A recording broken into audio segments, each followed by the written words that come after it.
নমস্কার, আমি ডায়েটিশিয়ান শ্রেয়া চক্রবর্তী।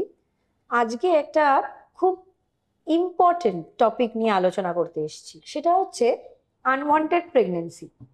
তো এই আনওয়ান্টেড প্রেগনেন্সি মানেটা হচ্ছে যখন একজন মহিলা এই হঠাৎ করে তার জীবনে একটা যে সদ্যজাত যে গ্রো করার যে প্রসিডিওরটা স্টার্ট হচ্ছে, সেটা আইদার সে জানে না বা আনপ্ল্যান্ড ভাবে তার জীবনে এই অধ্যায়টা শুরু হচ্ছে।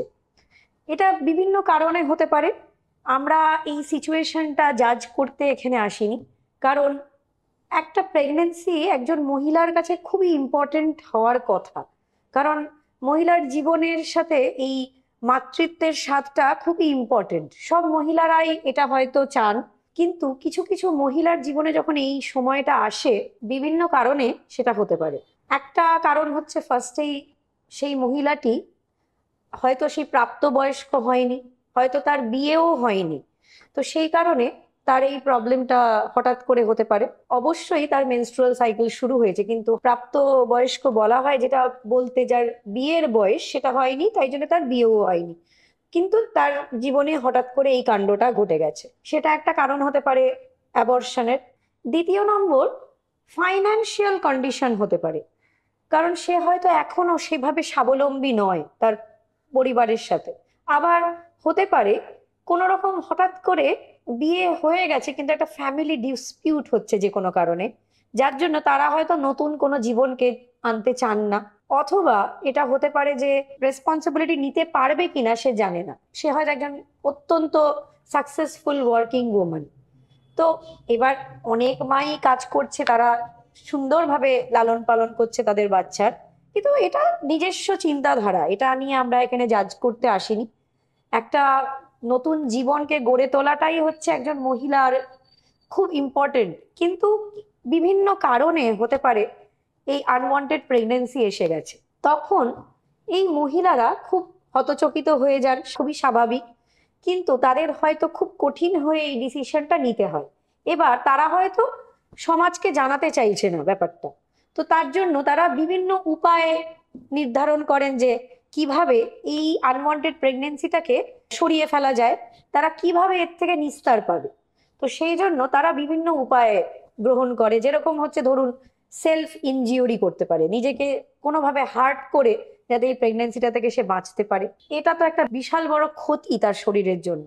এরপরে হতে পারে সে হয়তো এমন কিছু পাড়াপড়শিদের কাছ থেকে শুনেছে কখনো যে হোম রেমেডিস, হয়তো প্রচুর পরিমাণে সে কফি খেতে শুরু করে দিল, ক্যাফিন যেটার মধ্যে খুব অতিমাত্রায় আছে, বা কিছু কিছু ক্যাফিন পিলসও পাওয়া যায়, সেটা খাচ্ছে। বা দোকান থেকে এমন হাই ডোজ হরমোনাল ট্যাবলেটস কিনে, কন্ট্রাসেপটিভ পিলস কিনে সে খেতে শুরু করে দিচ্ছে। এরপরে হতে পারে সে হয়তো ঘরোয়া উপায়ে প্রচুর পরিমাণে পেঁপে পাইনাপল খেতে শুরু করে দিচ্ছে, বা এমন কিছু হার্বাল টি দোকান থেকে কিনে কিনে খাচ্ছে যাতে এই প্রেগনেন্সিটা নষ্ট হয়ে যায়। তো সেটা কিন্তু আলটিমেটলি তার শরীরের ক্ষতি। কারণ সে জানে না যে এই হঠাৎ করে এই যে জিনিসগুলো সে করছে তার শরীর কিভাবে ড্যামেজড হচ্ছে। আবার অনেকেই আছেন এমন কিছু অচেনা, যারা হয়তো সেভাবে ইকুইপড নয়, তো এরকম মেডিকেল প্রফেশনালের কাছে যাচ্ছে, গিয়ে সেই আনওয়ান্টেড প্রেগনেন্সিটাকে অ্যাবর্ট করে দিতে চাইছে। তো সেটাতেও তার শরীরে ইন্টারনাল অর্গানসে স্কারিং হয়ে যেতে পারে, যেটা একটা ড্যামেজ। যদি পরবর্তী জীবনে সে আবার ভাবে প্রেগনেন্ট হবে, সেটা কিন্তু একটা কঠিন অধ্যায় হয়ে যেতে পারে, হয়তো সে আর নেক্সট টাইম প্রেগনেন্সি পেতে অনেক সমস্যা ফেস হতে পারে। তো সেই কারণে অবশ্যই এই আনওয়ান্টেড প্রেগনেন্সি আপনার জীবনে আসতেই পারে, কিন্তু তার জন্য কোনো এমন উপায়ে আপনি গ্রহণ করবেন না যেটা আপনার শরীরকে ক্ষতি করে দিচ্ছে। আবার অনেকে আছেন প্রচুর পরিমাণে অ্যালকোহল সেবন করছেন, বা স্মোকিং প্রচুর পরিমাণে করছে, আখেরে কিন্তু তার শরীরের ক্ষতি হচ্ছে। আরেকটা এফেক্ট হচ্ছে, আপনারা হয়তো এই হোম রেমেডিস গুলো অ্যাপ্লাই করছেন, করতে করতে এমন একটা সময় চলে আসছে সেই ফিটাসটা হয়তো এতটা গ্রো করে গেছে যে তাকে আর অ্যাবর্ট করা চাইলেও করা যাবে না। সেটা যদি অ্যাভয়েড করাও হয়, সেটা কিন্তু তো মায়ের শরীরেও কিন্তু প্রচুর ক্ষতি এনে দিতে পারে, ইভেন সেটা ফেটাল কেসও হতে পারে। তো সেই জন্য প্রথমেই হয়তো আপনারা নাম জানাতে চান না, এরকম অনেক ডক্টররা আছে যারা আপনাকে সাহায্য ডেফিনেটলি করবে।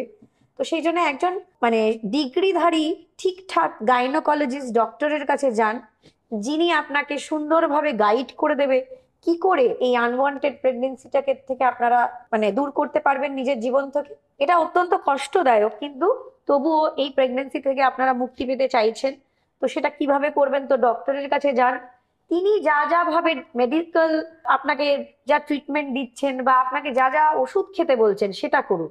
আর যদি মানে এটা করার পরেও কিন্তু আপনার শরীর থেকে একটা জিনিস চলে যাচ্ছে, তো একটা তো শরীরের একটু হলেও ক্ষতি হবে। তো এরপরে ডায়েটটা কিন্তু খুবই ইম্পর্টেন্ট। তো সেই জন্য ভালো করে জল খান, প্রচুর রকম শাকসবজি খান, সবুজ রঙিন শাকসবজি। এছাড়া ফলমূলের তো একটা ডেফিনেটলি ইম্পর্টেন্স আছে, কারণ প্রচুর পরিমাণে ওটার মধ্যে ভিটামিনস, মিনারেলস, অ্যান্টিঅক্সিডেন্টস আছে। যেহেতু শরীরের এতটা টক্সিসিটি জমছে এটার পরে, তো সেই জন্য একটা যে ফ্রি র্যাডিক্যালস গুলো ঘুরে বেড়াচ্ছে, অ্যান্টিঅক্সিডেন্ট এই টক্সিসিটি গুলোকে কিন্তু খুব সুন্দর করে মিটিয়ে দিতে পারে। তো এই জন্য ভালো করে শাকসবজি খান, ফলমূল খান, আর অবশ্যই প্রোটিনটাকে মানে খুব ইম্পর্টেন্স দিন, যেরকম হচ্ছে মাছ, মাংস, ডিম বা সয়াবিন, পনির, দুধ। তো বা আমাদের শাকসবজির মধ্যেও যেরকম শাক বা ব্রকলির মধ্যে প্রচুর পরিমাণে প্রোটিন থাকে, তো সেগুলোকে ইনক্লুড করুন। কারণ আপনার শরীর একটা প্রসিডিওরের মধ্যে দিয়ে গেলে তার রিপেয়ারিং দরকার, আর এই কাজটা প্রোটিনই করে। তো সেই জন্য অবশ্যই প্রোটিনকেও ইম্পর্টেন্স দিন। ঘরোয়া পদ্ধতিতে ডাল বানিয়েও ওটার মধ্যেও যথেষ্ট প্রোটিন আছে, আপনারা খান। অবশ্যই মনে করে হোল গ্রেনস রাখুন, যেটা আপনাকে প্রচুর এনার্জি দেবে, যেটা কমপ্লেক্স কার্বোহাইড্রেট। কারণ এর পরে এই হরমোনাল ট্যাবলেটস গুলো খেলে হয়তো অনেক ক্ষেত্রেই ওয়েট গেইন হয়ে যেতে পারে। তো সেই জন্য যাতে প্রচুর পরিমাণে ওয়েট গেইন না হয়, তার জন্যও এই কমপ্লেক্স কার্বোহাইড্রেট রাখুন, যাতে এনার্জিটা পান কিন্তু ওয়েটটা সেভাবে ইনক্রিজ হবে না। আর নাটস, সিডস এগুলোকেও ইনক্লুড করুন, যাতে আপনারা ওমেগা 3 ফ্যাটি অ্যাসিডস অনেকটাই পেতে পারেন। এর মধ্যেও অনেকটাই পটাশিয়াম, ভিটামিনস, মিনারেলস থাকে। তো এইগুলো থেকেও আপনারা সেই উপকারিতাগুলো পেতে পারবেন। আর যদি স্পেসিফিক ডায়েট চান আপনাদের জন্য কাস্টমাইজ, তাহলে ডেফিনেটলি একজন ডায়েটিশিয়ানের পরামর্শ নিন। আর ভালো থাকুন, সুস্থ থাকুন। নমস্কার।